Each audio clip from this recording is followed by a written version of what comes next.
It's the first edition of Good Climate News for 2022, and buckle up because a lot has happened since last week. A recent study has shown that over 30,000 different types of microbes have the potential to digest 10 different types of plastic, which would be a game changer for dealing with plastic waste. A lab-grown meat facility with the capability to produce 50,000 pounds of meat annually has just opened up in California. The European Union has just announced plans to prioritize bicycling and walking in cities moving forward. The Oregon Pipeline and liquid natural gas export terminal has been canceled after 17 years of fighting from local landowners, indigenous groups, and activists. A recent study has shown that adding green walls, aka plants, to buildings can reduce heat loss by 30%, which in turn reduces emissions. The United Kingdom has announced a ban on trophy hunting imports in an effort to protect over 7,000 species that are currently threatened by it. Old Nissan electric vehicle batteries are being used for grid-level energy storage in California. And multiple grocery store chains in Europe are taking beef products associated with deforestation in Brazil off their shelves. Here are some ways that we can actively help combat the climate crisis. Feel free to drop any more ideas that you guys have in the comments. Some charities that you can support are ActionAid, Greenpeace, and WWF. WWF actually has this tool on their website where you can actually see what your carbon footprint is. And doing the carbon footprint quiz, it really put into perspective for me things that I could be doing differently to help. Also, a lot of these climate change charities have petitions and other ways that you can get involved on their website. In my bio, there is a free action pack that you can get from Greenpeace.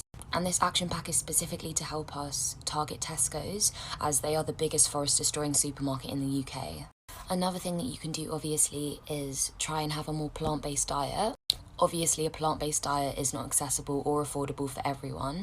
However, if you feel like you're in a position where you can do that, lowering our meat consumption is one of the best ways that we can combat climate change. Ever wondered where plastic actually goes when you trash it? Okay, so according to the EPA, in 2018, 75.5% went to landfills or the ocean, 15.8% got incinerated, and only 8.7% got recycled. Correctly recycling can help a little bit, but we just need to stop using and making plastic, period. What better way to kick off the weekend than with some Good Climate News? That's right, Good Climate News is moving to Fridays. So let's begin. Duke Energy announced that they will close their remaining coal plants by 2035 and double their renewables capacity by 2030. A startup has invented autonomous underwater robots that can detect and clean up oil spills, and so far they've been successful in their pilot projects. Iceland, which is one of the few remaining countries who still allow whale hunting, will end the practice in its waters by 2024. Walmart has invested millions in a vertical farming company, and produce from those farms will be sold in stores as early as later this year. The U.S. Fish and Wildlife Service announced a record $1.5 billion in funding for both outdoor recreation and conservation efforts across the country. Rivian has become the first U.S. automaker to announce they will not deep-sea mine for minerals needed for electric vehicles in order to protect the oceans. Australia's largest coal-fired power plant will close 7 years early thanks to a surge in renewables. And Union Pacific has just bought 20 battery-powered locomotives to haul freight in their rail yards. American dream. Best country in the world. This is a work of art. This is a work of art. This is a work of art. This is a work of art. This is a work of art.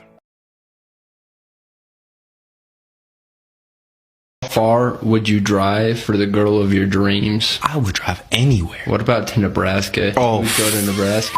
No.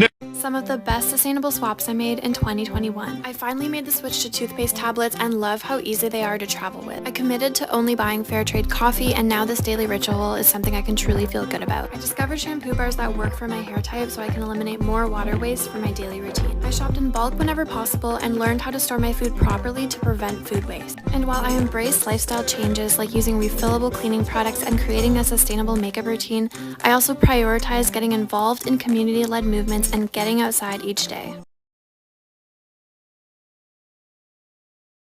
I'm glad you asked. Here are 5 ways to be more eco. 1. Individual action.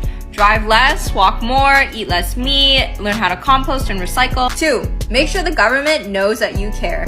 Vote for politicians on all levels that care about the environment. sign petitions, and get involved in demonstrations. 3. Make sure the market and corporations know you care. Don't shop from the top polluters, try to support more eco-friendly and sustainable brands, and shop secondhand if possible. 4. Get informed and educated. Look at documentaries, YouTube videos, read books, and make sure you are talking about it to family and friends so that everybody learns more. 5. Check out our Sustainability Starter Box. It's made especially for beginners to help you get started on your sustainable lifestyle. Check out our link in bio and follow us for more sustainability content. To spread climate doom is to deny climate science. There is no scientific consensus that it is too late to combat the climate crisis. Nor does climate science say that we will run out of food or water or all die out by a certain date. That's climate doom. What climate science does tell us is that some changes to our climate are permanent, but others are not yet set in stone. AKA, there is still time to mitigate some of the impacts of climate change, but for those we can't, we can adapt to them. I understand that last bit probably doesn't sound too hopeful, but what you should take away from it is that it is not too late. It can absolutely feel like it's too late when you look at all the climate disasters we're experiencing and the fact that governments and corporations aren't making changes quick enough, but again, there is still time. Giving up now means we won't fix it, but if we try, there's still a chance we can, and the more people who try, the better the chances are. That doesn't mean you need to bear the entire weight of climate action on your shoulders, though. Individuals alone may not be able to solve the climate crisis, but when we work together, we absolutely can. We are more powerful than we realize, and big polluters are scared we'll figure that out. But we're not gonna let them win, are we?